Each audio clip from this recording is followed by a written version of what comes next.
세계 여성의 날이 만들어진 지 올해로 111년이 됐는데 여성들의 열악한 노동 현실은 여전합니다. 불평등을 개선해달라고 전국 여기저기에서 여성들의 특별한 태업이 진행됐습니다. 박진주 기자입니다. 한 직장인의 SNS 인증샷입니다. 임금 성차별과 함께 3시 스탑이란 문구가 적힌 메모, 오후 3시 조퇴를 알리는 겁니다. 이렇게 조기 퇴근을 한 여성 노동자들이 광화문에 모였습니다. 원래 7시까지 일하고요. 야근도 많이 하는데요. 여성 임금 격차, 여성에 대한 차별 같은 것들 때문에 3시에 퇴근해서 우리나라 여성 평균 임금이 남성의 63%에 불과해 하루 8시간 근무로 치면 여성은 5시간만 일해도 된다는 항의성 시위인 겁니다. 시킬 땐 남자처럼 돈 줄 땐 여자니까. 3시 조기 퇴근 시위는 서울뿐 아니라 부산과 인천, 대구 등 전국에서 동시에 열렸습니다. 여성들에겐 취업문도 더욱 좁습니다. 그나마 여성에게 주어지는 건 대개 불안정한 저임금 일자리입니다. 아르바이트라 할지라도 할 수 있는 일은 거의 식당 알바 정도 외에는 한정돼 있는 일자리? 그게 제일 힘들어요.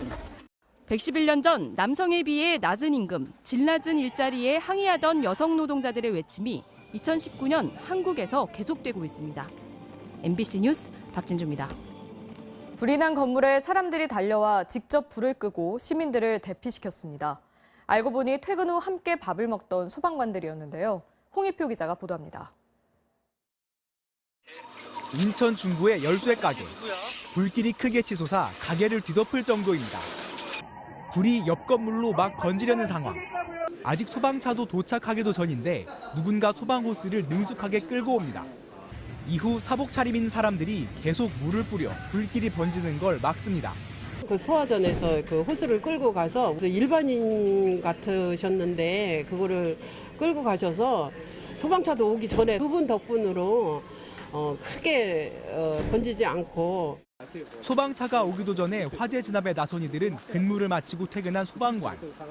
퇴근길에 회식을 하다가 먼저 집에 가던 한 명이 화재를 목격한 뒤 동료 소방관들을 불러낸 겁니다. 사복 차림으로 돌아다니며 건물에 남은 시민을 대피시키고 2층과 3층 사이 창문을 깨서 소방 호스를 끌어온 뒤 불도 껐습니다.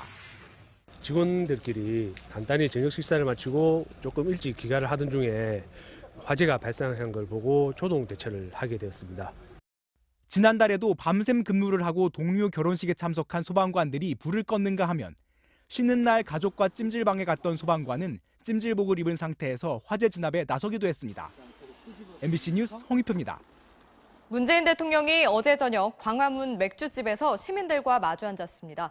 내년 최저임금 인상으로 후폭풍을 맞게 된 자영업자 등 현장의 비판 여론을 직접 듣겠다며 마련한 자리입니다. 이세옥 기자가 보도합니다. 퇴근길에 국민들과 소주 한잔 할 수 있는 대통령이 되겠다던 공약대로 문재인 대통령은 어제 저녁 광화문의 맥주집을 찾았습니다. 자, 우리 다 같이 아끼고 사랑합시다. 의뢰 있는 공무원 간담회로 알고 왔던 참석자들은 깜짝 놀랐고 근처 직장인들도 몰려들었습니다. 문 대통령은 이 자리에선 말하기보단 듣겠다고 했습니다.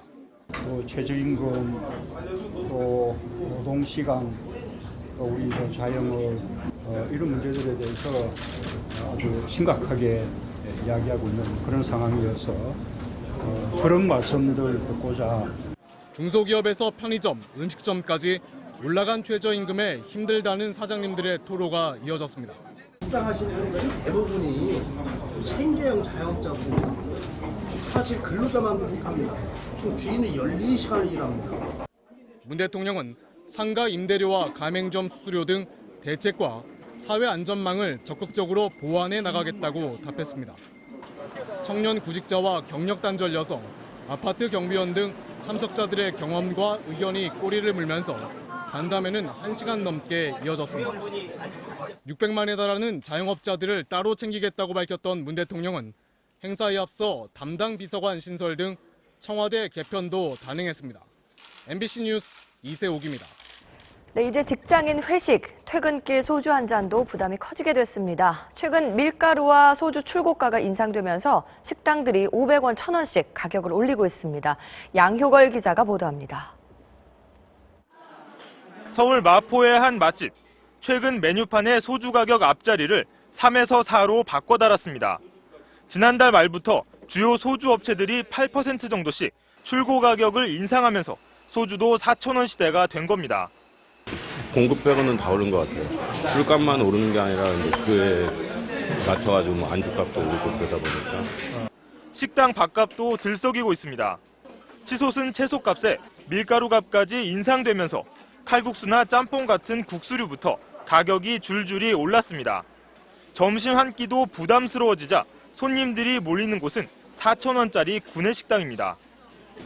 저렴하게 식사를 해결하려는 사람들이 몰리면서 점심시간이고 구내식당은 빈자리를 찾아보기 어려울 정도입니다. 나가서 먹자면 보통 6, 7천 원씩은 줘야 하는데 여기는 다행히 구내식당이라서 저희가 먹기에는 딱 좋은 것 같아요. 최초 밀가루와 소주 등 출고 가격 인상폭은 8에서 9% 정도지만 음식점의 경우 가격이 500원, 1,000원 단위로 오르기 때문에 체감 물가 부담은 눈덩이처럼 불어나고 있습니다. 식품 가격과 달리 정부 개입이나 규제도 어려운 외식비. 부담은 고스란히 서민들의 몫으로 돌아가고 있습니다. MBC 뉴스 양효걸입니다. 구급차나 소방차가 지나갈 때 길을 터주는 이른바 모세 기적은 우리 사회의 성숙한 시민의식을 보여주지요. 대전에서 길이 꽉 막힌 퇴근 시간 위급한 아이를 태운 순찰차에게 길을 터준 시민들의 모습이 블랙박스에 담겼습니다. 김광현 기자입니다. 순찰차 뒤로 SUV 한 대가 비상등을 깜빡이며 다가옵니다. 이내 순찰차 옆에 서더니 잠시 뒤 여자아이를 안은 한 여성이 경찰차 뒷좌석에 탑니다. 위급한 아이를 데리고 병원에 가던 중 차가 많이 막히자 도움을 요청한 겁니다. 아버님이 이제 옆으로 차를 대시면서 오시더니 아기가 좀 이제 경기하면서 좀 위험한 상황인 것 같다고 병원까지 좀 빨리 좀 옮겨달라고. 순찰차는 즉시 경광등을 켜고 인근 대학병원으로 향했습니다. 하지만 퇴근길 꽉 막힌 도로. 비상 상황임을 눈치챈 앞서가던 차량들이 하나둘 옆차로로 비켜서고 순찰차도 점차 속도를 낼 수 있었습니다.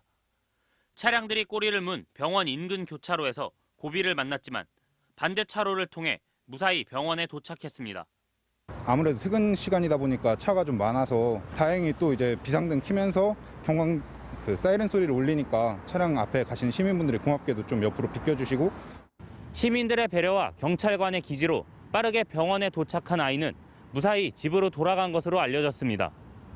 지난 12일부터 시행 중인 개정된 도로교통법은 경찰이나 소방 등 긴급 자동차의 경우 중앙선 침범과 신호 위반 등 9가지 통행 특례를 확대했는데 앞으로 골든타임 확보에도 도움이 될 것으로 보입니다.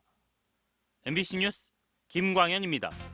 밤에 일하는 야간 근무자나 근무 시간이 바뀌는 교대 근무자는 수면 리듬이 흐트러지기 쉽죠. 실제로 교대 근무자 3명 중 1명은 수면 장애를 앓고 있다는 조사 결과도 나왔고요. 생체 주기가 계속 바뀌다 보니까 주간 근무자보다 당뇨병과 심근경색, 뇌졸중 등 각종 질병에 걸릴 위험도 크다는데요. 건강을 지키기 위해서는 생활 습관 개선을 통해 건강 관리를 철저히 해야 합니다. 아침이나 낮에 퇴근할 때는 선글라스를 착용하는 게 좋은데요. 잠들기 2시간 전부터 밝은 빛을 차단해야 잠이 잘 온다고 합니다.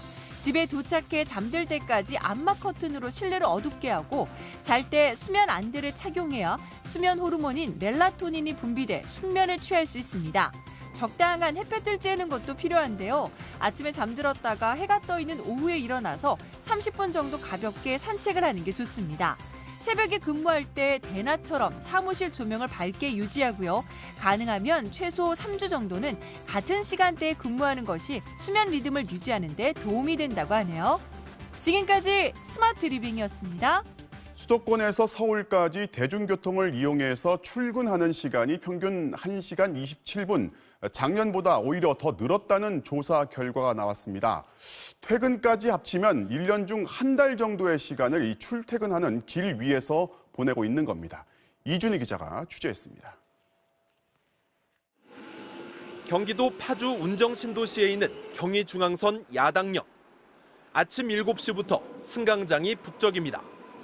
서울 직장에 제때 출근하려면 이 시간에는 전철을 타야 합니다. 집에서 6시 반 정도에 나오면 회사 도착하면 8시 반 정도. 보통 서서 가죠. 급행열차가 안 서는 역이라 한 번 놓치면 20분 넘게 기다리기 일수. 버스 노선도 마땅치 않아 10,000원 전철 말고는 답이 없습니다.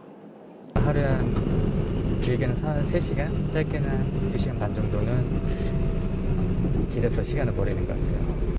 한강 신도시 주민들의 수건이었던 김포 도시철도는 개통과 함께 지옥철이라는 오명을 얻었습니다. 끊임없이 밀려드는 승객들로 열차 출발은 번번이 지연되고 사회적 거리 두기는 꿈도 못 꾸는 상황.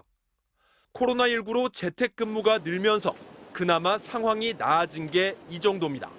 재택도 이제 끝나가고 사람들이 다 출근을 하고 있고 낑겨서 가기 때문에 좀 불편합니다. 국토교통부가 지난해 교통카드 빅데이터를 분석한 결과 수도권에서 서울로 출근하는데 평균 1시간 27분이 걸렸습니다. 1년 전보다 6분 더 길어진 겁니다. 퇴근 시간까지 하면 하루 3시간, 1년으로 환산할 경우 한 달을 온전히 출퇴근에만 쓰고 있는 셈입니다. 정부는 광역급행철도 GTX나 강변북로 지하와 같은 대형 교통계획을 쏟아내고 있지만 하루하루 출퇴근 전쟁을 치르고 있는 수도권 주민들에겐 와닿지 않는 얘기입니다.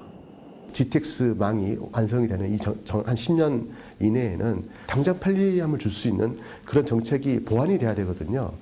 국토교통부는 광역급행버스와 환승시설을 우선 지원할 특별지구를 조만간 지정하겠다고 밝혔지만 몇 년째 희망 고문에 지친 수도권 주민들의 불씨는 점점 커지고 있습니다. MBC 뉴스 이준입니다.